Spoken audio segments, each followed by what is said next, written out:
Hi, this is last week's blog. I'm in a Sydney hotel right now. We're on a world tour for my business. Tomorrow we're flying to Melbourne, and tomorrow this week's blog's going to come out. So I'm going to read last week's for you. Hope you enjoy. It was The Measure of You. And of course, if you want to get them live, you can subscribe to my Ghost Blog website and get them emailed straight to you. The Measure of You. What if the achievements, approval, roles, and relationships we use to measure ourselves were never measures of our worth at all? The problem was never that you were not enough, you were simply using the wrong things to measure it. How you treat yourself is how you teach others to treat you. There are certain things we learn to count without ever consciously deciding they matter.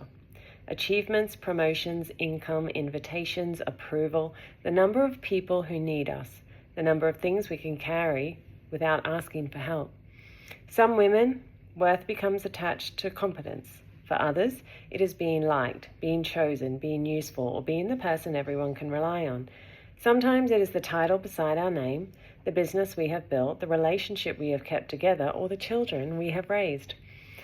We become very good at collecting evidence. Evidence that we are capable, evidence that we belong, evidence that we have made something of ourselves. I have plenty of evidence from my own life. There are achievements I am proud of, experiences that stretched me, and seasons that required more of me than I knew I could give.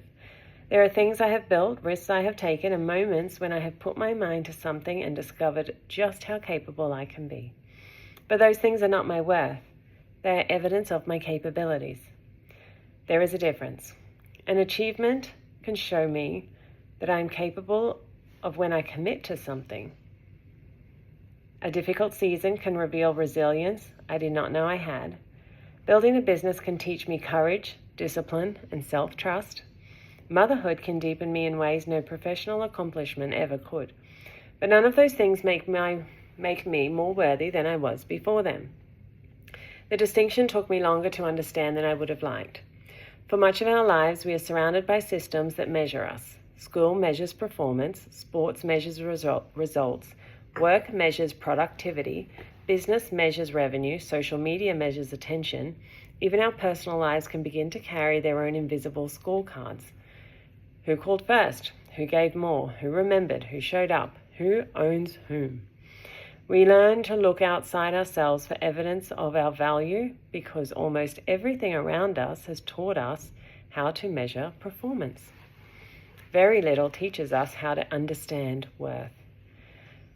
The habit of keeping score. A few years ago, I learned something about kindness that completely changed the way I viewed it. If someone does something for you, that is it. You don't owe them anything. And if you do something for someone else, a favor, an act of generosity, a moment of kindness, they do not owe you either. This sounds simple when written down. In practice, I think many of us have been taught something quite different. We keep invisible ledgers. We remember who helped us and sometimes carry the feeling that we should repay them. We give to others and, even when we would never say it aloud, can feel disappointed when the same care is not returned. We confuse kindness with obligation and generosity with an unspoken contract. I began teaching my children a very simple version of this, a good deed done with no expectation of receiving back. You are kind because you choose to be. Full stop. The moment kindness becomes a transaction, it changes. This does not mean we accept one-sided relationships indefinitely, nor that we continue pouring ourselves into people who constantly take without care or consideration. It means we stop using generosity as a form of currency. We give because it aligns with who we are, not because we are trying to secure affection, loyalty, approval, or future repayment. There is enormous freedom in that. It also asks something of us. We have to become honest about the reasons we do what we do. Sometimes being needed can feel very similar to being valued. Sometimes being useful can feel very similar to being loved.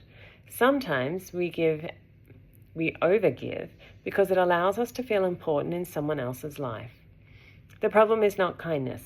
The problem is when our sense of worth becomes dependent on how much of ourselves we can provide.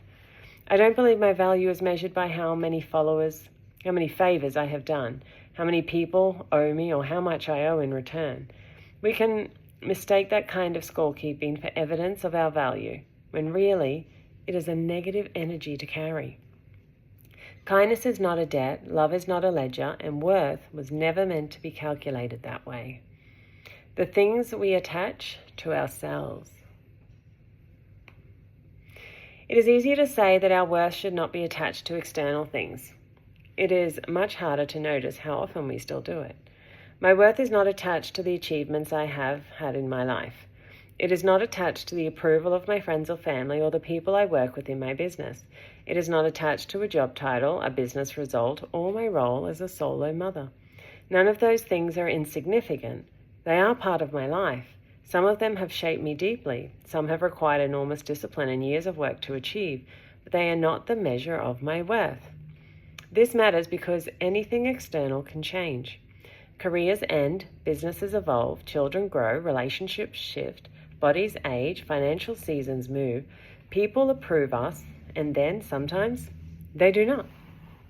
If our worth relies and falls with those things, we spend our lives trying to secure ourselves through circumstances that were never designed to stay still. We chase the next achievement, hoping it will settle something within us. We wait for someone else's approval before trusting a decision. We remain in places we have outgrown because leaving might change how people see us. We become loyal to identities that no longer fit because we have mistaken them for evidence that we matter. This is where emotional wealth begins to mean something far more substantial than simply feeling good. To me, emotional wealth is the richness of the life you build within yourself. It is the amount of love you have to give to yourself first and then to others. It is the gratitude you can find where you have been, where you are, and where you are going. It is the relationship you have with the person you are becoming when nobody is applauding. It lives in your standards, in the way you care for your happiness and your body, in the way you speak to yourself when something does not work, in how you treat people who cannot advance you, in the decisions you make when nobody is there to validate them. Those parts of us are also harder to display. There is no title for becoming a woman who trusts herself, no certificate for learning to protect your peace, no public award for deciding that your happiness deserves your attention too. And yet, these may be some of the most important things we ever build. Kindness does not require self-abandonment. There is another side to this I think matters. Understanding your worth does not mean believing everyone deserves unlimited access to you. Some people have their own experiences to learn from, and those experiences do not need to involve you. This is something many kind women learn later than they should. At least this was true for me. We can be compassionate without becoming responsible for everyone. We can understand someone's behavior without continuing to accept it. We can wish someone well and still decide they no longer belong in the closest parts of our life. Kindness is not the absence of standards. In fact, I think some of the kindest people need the clearest ones. When your worth is attached to being liked, boundaries feel dangerous. When your worth is attached to being needed, stepping back can feel selfish. When your worth is attached to being a good person, saying no can feel like a failure of character. But the way you treat yourself teaches people what you believe is acceptable. Not everyone will respond well when you change that lesson. That does not mean the lesson was wrong. There comes a point when self-respect becomes less about what you say you deserve and more about what you are willing to participate in. It appears in the relationships you continue, the environments you remain in, the way you speak about your body, the promises you keep to yourself, the opportunities you dismiss before giving yourself a chance to explore them. We often think confidence is visible. It's not. Confidence is not always walking into a room certain that you are the most capable person there. It is entering knowing that your worth will remain intact even if you are not. The confidence to begin again. This has become particularly clear to me through business. Many women I speak with are not lacking intelligence, experience, or work ethic. They have built careers, raised families, managed teams, carried responsibility, and solved difficult problems for years. Yet the idea of beginning something new can make even the most accomplished woman question herself, not because she is incapable, because she is used to being competent. Starting again asks us to be a beginner. It asks us to enter a space where our existing achievements may not immediately translate into certainty. We might not know the language yet.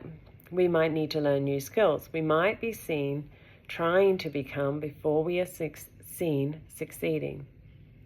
When I first started using personal development products, I created a glossary of words that I have never really been a part of my vocabulary. I wanted to explore them further, understand what they meant to me, and begin integrating those ideas into the world I was creating. For women who have spent years attaching confidence to competence, this can feel surprisingly uncomfortable. I often speak with women who earn degrees, build careers, and become highly capable in their professional lives, only to step away from much of that when they become mothers. Years later, as their children become less dependent, they can find themselves wondering how to begin becoming the next version of themselves, particularly when so much of their identity was attached to who they were before or who their family needed them to be. We tell ourselves we need more confidence before we begin.